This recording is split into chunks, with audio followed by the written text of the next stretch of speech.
अच्छा जी, south America हमने पढ़ना है, नॉर्थ अमेरिका हमारा कंप्लीट हो गया।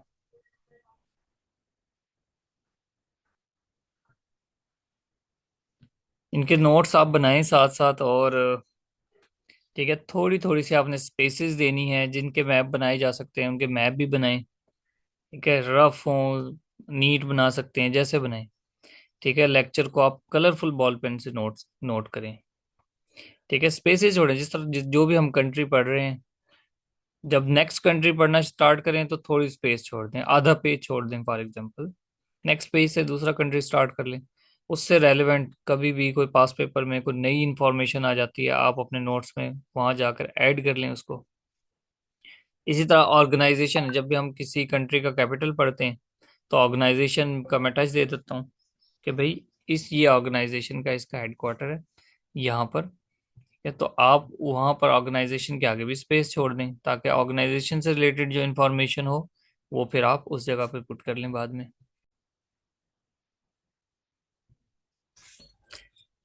South America. लेकिन साउथ अमेरिका और नॉर्थ अमेरिका आपस में एक जमीन के एक बिल्कुल बारीक पतले से ये कंट्री से कनेक्टेड है, जिसको पनामा कंट्री कहते हैं।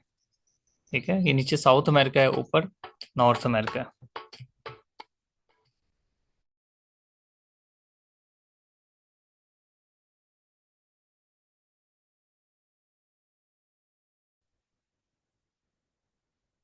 साउथ अमेरिका के पहले तमाम कंट्रीज देखेंगे, के उनके कैपिटल्स देखेंगे कि कौन कौन से कैपिटल्स हैं। ठीक है, और फिर हम तमाम कंट्रीज की डिटेल देखेंगे थोड़ी थोड़ी सी।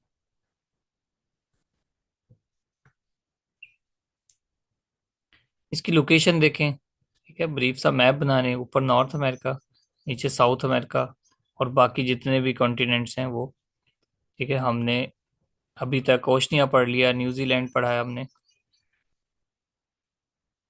या ओशनिया में जो न्यूजीलैंड था, ऑस्ट्रेलिया है, फिर साउथ, जो जो अर्थ का साउथ पोर्शन है वो हमने कंप्लीट कर लिया तकरीबन। अब हम, फिर हमने नॉर्थ अमेरिका पढ़ा, ग्रीनलैंड पढ़ा, अब साउथ अमेरिका, इस पोर्शन को हम देखेंगे।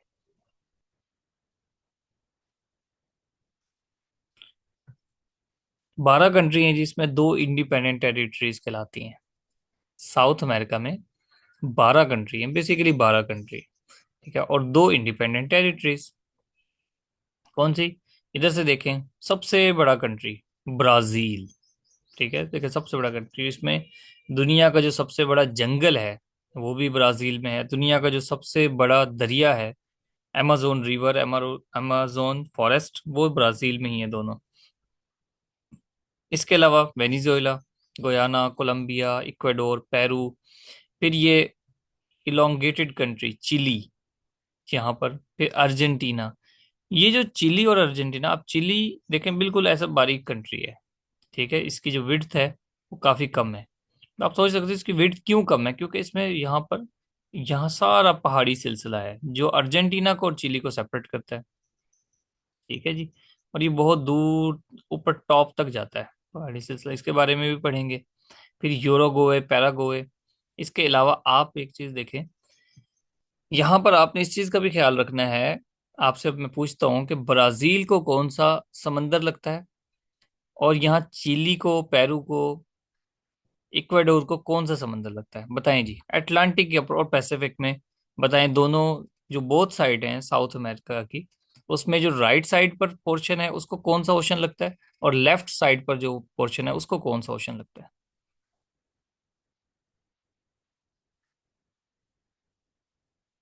हाँ जी,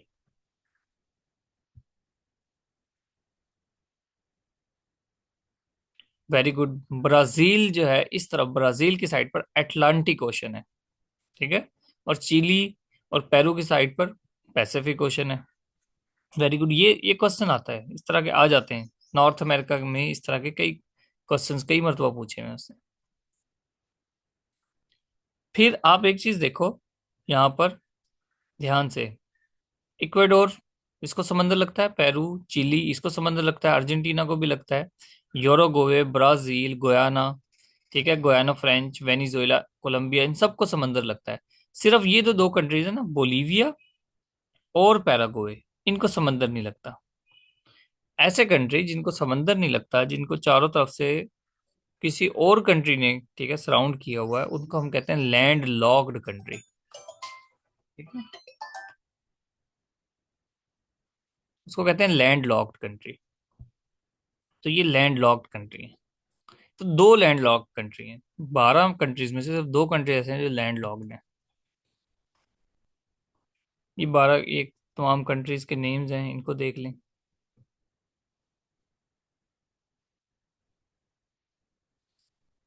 अच्छा, अब नहीं, अब मेरी आवाज क्लियर आ रही है।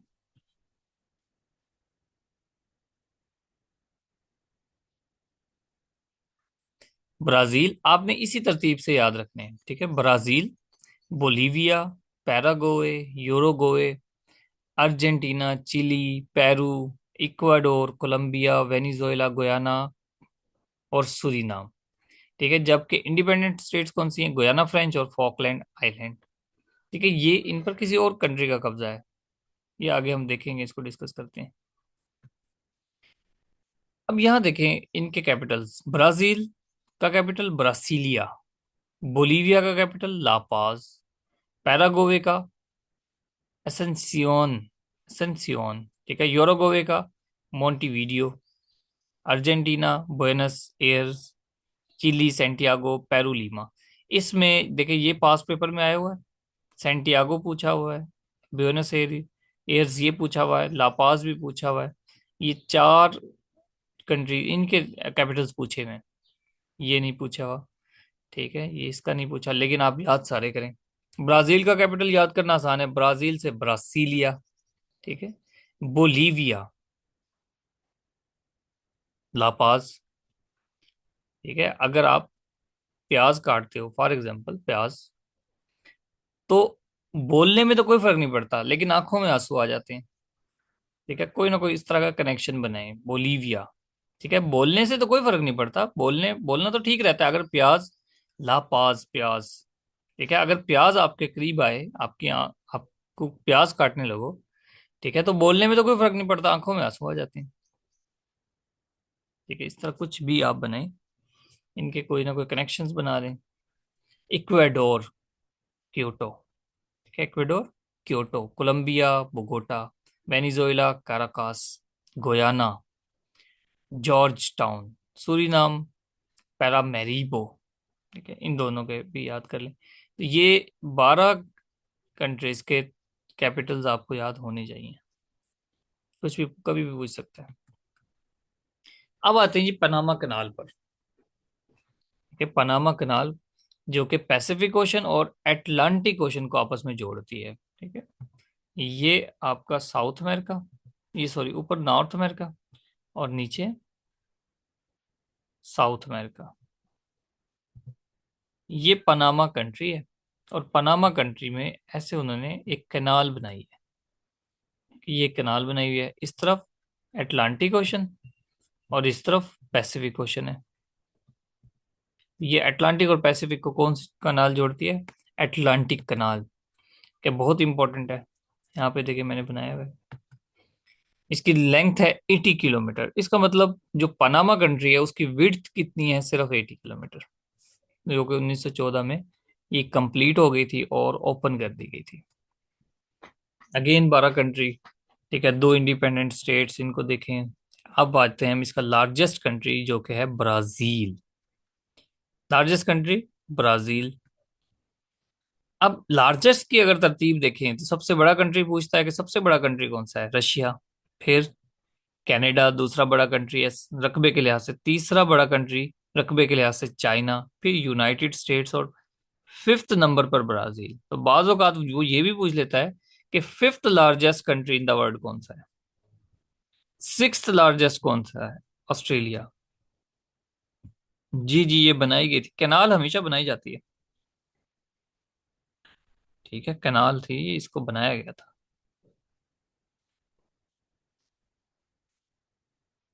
दो कैनाल दुनिया की इंपॉर्टेंट हैं, काफी फेमस हैं, एक पनामा कैनाल और दूसरा सुइज कैनाल। ठीक है, सुइज कैनाल इजिप्ट में है। उसका हम वहां पढ़ेंगे जब अफ्रीका कंटिनेंट पढ़ेंगे। इन सबको याद रखें। RCC, USB। फिर स्मॉलेस्ट कंट्री। ठीक है, ये जनरल हम बात कर रहे हैं, अभी जनरल इंफॉर्मेशन आ रही है साउथ अमेरिका के बारे में। स्मॉलेस्ट कंट्री कौन सा है? सूरीनाम। ये छोटा सा कंट्री सूरीनाम।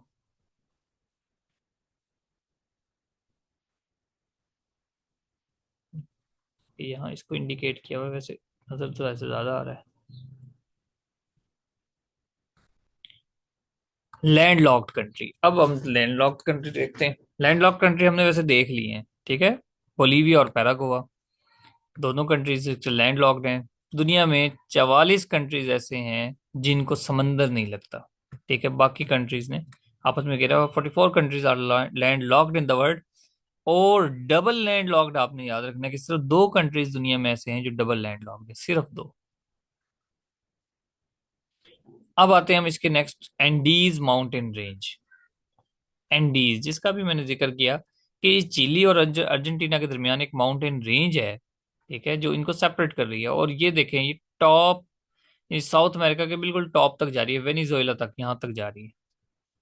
इसको कहते हैं एंडीज माउंटेन रेंज, और दुनिया की सबसे बड़ी रेंज है ये। ठीक है, अब दुनिया का सबसे बड़ा पहाड़ी सिलसिला है, जिसकी लेंथ कितनी? 7,000 किलोमीटर। जिस तरह हमारे यहाँ कराकरम एक पहाड़ी सिलसिला है, हिमालय एक पहाड़ी सिलसिला है, ठीक है, इसी तरह एंडीज माउंटेन रेंज ने कहाँ से स्टार्ट हो रहा है, कहाँ पर एंड हो रहा है, कितने इसकी लेंथ है, ठीक है, इसका नाम क्या है, ये सब आपने देखना है। साउथ अमेरिका में है, तो ये लॉन्गेस्ट माउंटेन रेंज है। और दुनिया की जो सेकंड लॉन्गेस्ट है वो है ग्रेट डिवाइडिंग रेंज, हम पढ़ चुके हैं ऑस्ट्रेलिया में। और थर्ड लॉन्गेस्ट कौन सी है जी? Rocky mountain range, North America में, ये भी हमने पढ़ लिया। एंडियन स्टेट्स, एंड ये जो एंडीज माउंटेन रेंज है, ये जिस स्टेट से गुजरती है उसको हम कहते हैं एंडियन स्टेट्स। ठीक है, 7 कंट्रीज हैं जहां से ये गुजरती है। आप इसको मैप में देखेंगे तो आपको पता लग जाएगा। इतना PPSC ने कभी नहीं पूछा। अब आते हैं हम इक्वेटर पर, ये भी बड़ा इंपॉर्टेंट है। वो पूछता है कि जनाब, साउथ अमेरिका के किस कंट्री से इक्वेटर गुजरता है? अगर आप जो जनरल मैप बनाएंगे, ठीक है, आप उसमें से एक ऐसी स्ट्रेट सीधी लाइन गुजार दें कि यहाँ से इक्वेटर गुजर रहा है। आप देखें, इक्वेडोर से गुजर रहा है, कोलंबिया से और ब्राजील से। 3 कंट्रीज हैं जिनको कहते हैं BCE। ठीक है, ज्यादातर जो डेट्स होती हैं, ठीक है, before Christ, BCE। Brazil, Colombia और इक्वेडोर। 13 13 इक्वेटर कंट्रीज हैं इन द वर्ल्ड। दुनिया में सिर्फ 13 कंट्रीज ऐसे हैं जहां से इक्वेटर पास करता है। जैसे इसमें साउथ अमेरिका में देखें कितने कंट्रीज हैं? 3। अगर मैं पूछूं कि नॉर्थ अमेरिका के कितने कंट्रीज हैं जहां से इक्वेटर गुजरता है, तो आप क्या कहेंगे? हम्म।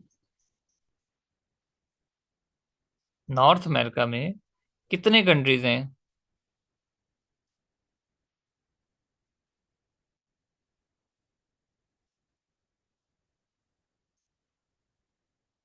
एक भी नहीं।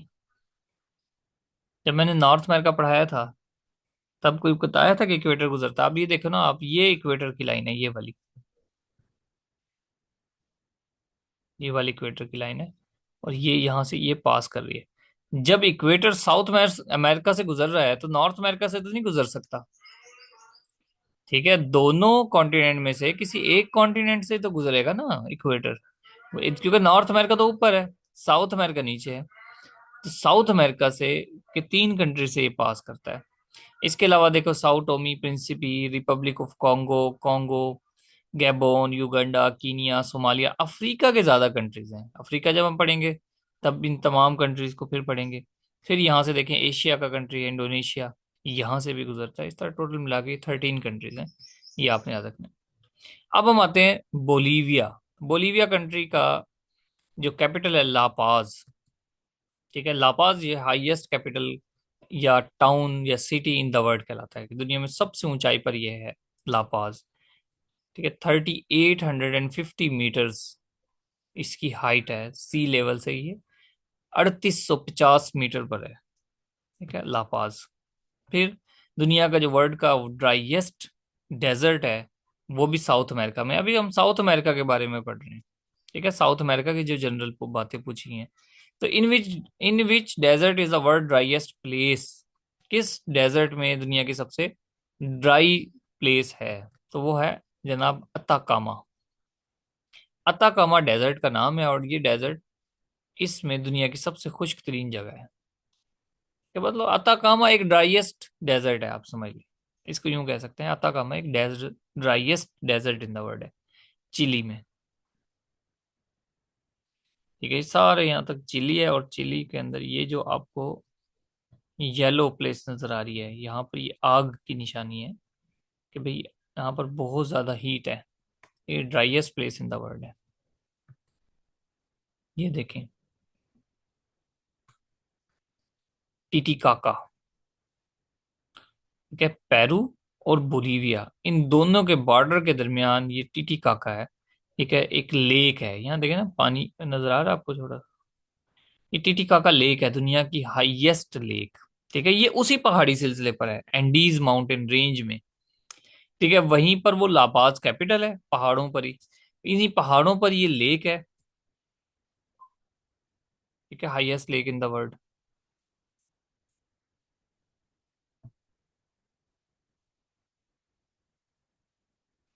याद रखें, जिसका 3800 मीटर इसकी हाइट है, 3800 मीटर। इसको देख लें, बोलीविया और पेरू।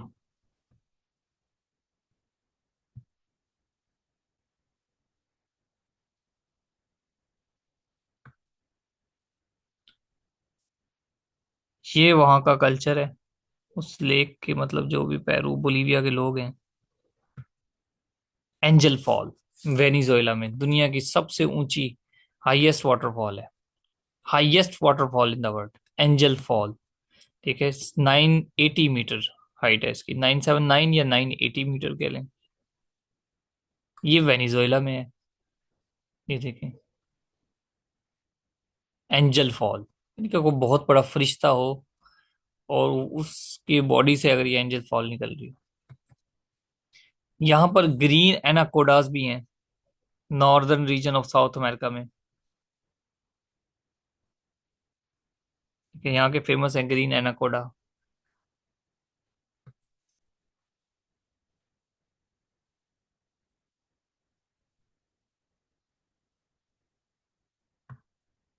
फिर बोइनस, ये हम अब कंट्री को पढ़ रहे हैं, अर्जेंटीना को। ठीक है, अर्जेंटीना कंट्री है, साउथ अमेरिका का। और इसका कैपिटल है जनाब ब्यूनस एयर्स। ब्यूनस एयर्स इसका कैपिटल है। ठीक है, करेंसी इसकी पैसो है, ये भी पूछ लेते हैं अर्जेंटीना की करेंसी, पैसो। ये ऐसे यहाँ के लोग हैं, ये नेटिव पीपल हैं। ठीक है, ये नेटिव पीपल हैं, वैसे तो कल्चर आपको पता है कि मॉडर्न हो गया हर जगह का, लेकिन ये नेटिव पीपल हैं।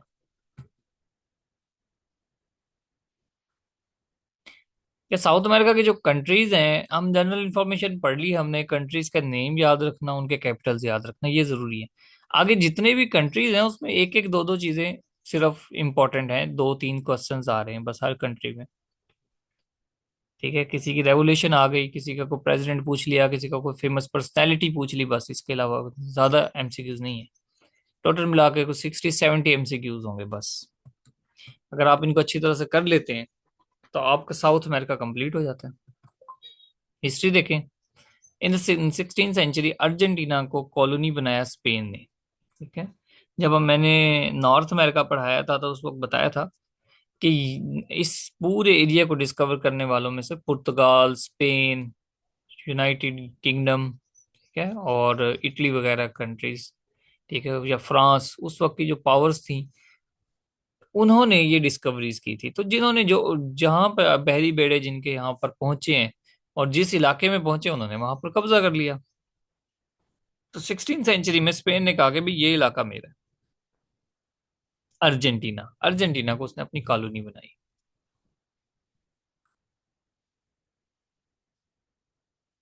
ठीक है, जो जितने ये बहुत तेज तरार लोग थे, जबकि जहाँ के जो नेटिव लोग थे साउथ अमेरिका के, ये बड़े सिंपल लोग थे, हालांकि ये बहुत सिविलाइज थे। ठीक है, लेकिन हथियार वगैरह का इतना कॉन्सेप्ट नहीं था चुनाचा।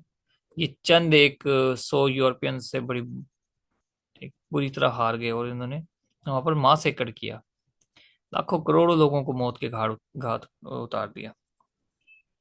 अर्जेंटीना में जब स्पेन ने उसको अपनी कॉलोनी बनाया हुआ, तो एक वक्त आया कि जब वहां के जो यूरोपियन, ठीक है, जो यूरोपियन नस्लें थी, यूरोपियन नस्लें आहिस्ता आहिस्ता वो जो ग्रो कर गई, और जिस तरह से आप नॉर्थ अमेरिका जब आप पढ़ोगे तो वहां से क्लियर होगा, नेटिव लोगों ने रेवोल्यूशन नहीं लेकर आए, नेटिव लोग नहीं लेकर आए, लेकिन जो यूरोपियन नस्लें थी, वो आहिस्ता आहिस्ता उन्होंने वहां पर इनकलाब बर्पा किया कि हम बर्तानिया के अंडर या स्पेन के अंदर अंडर क्यों काम करें, अर्जेंटीना हमारा है, हम खुद रूल करेंगे यहाँ पर।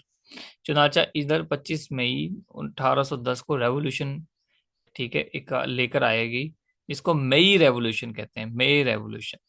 ठीक है, जो कि मई के नाम से ज्यादा फेमस है। इसके अलावा येलो रेवोल्यूशन, ऑरेंज रेवोल्यूशन, ठीक है, डिफरेंट कंट्रीज में है, 2024 के पेपरों में ये आई है, ये आपने देखनी है। Series of events mark the beginning of war of independence, citizen inspired by Napoleon Wars. ठीक है, देखें उस वक्त के लोगों को के पास भी कम्युनिकेशन का सिस्टम होता था, उन्हें पता था नेपोलियन वार चल रही है, और वहां से फिर मोटिवेट होकर इन्होंने स्पेन के खिलाफ बगावत शुरू कर दी। 1816 यानी कि तकरीबन 6 साल के बाद इनको इंडिपेंडेंट करार दे दिया गया, 9 जुलाई 1816 को। और जो पहला प्रेसिडेंट था इसका, कॉर्नेलियो सेविद्रा, ये इसका पहला प्रेसिडेंट बना। इसका मतलब जो रेवोल्यूशन क्रिएट करने वाला है वो भी यही बंदा था, या जो रेवोल्यूशनरीज थे उनमें से ये एक था जिसने कुलीदी किरदार अदा किया था। जिस तरह अमेरिका में जॉर्ज वॉशिंगटन था, इसी तरह अर्जेंटीना में कॉर्नेलियो साविद्रा था।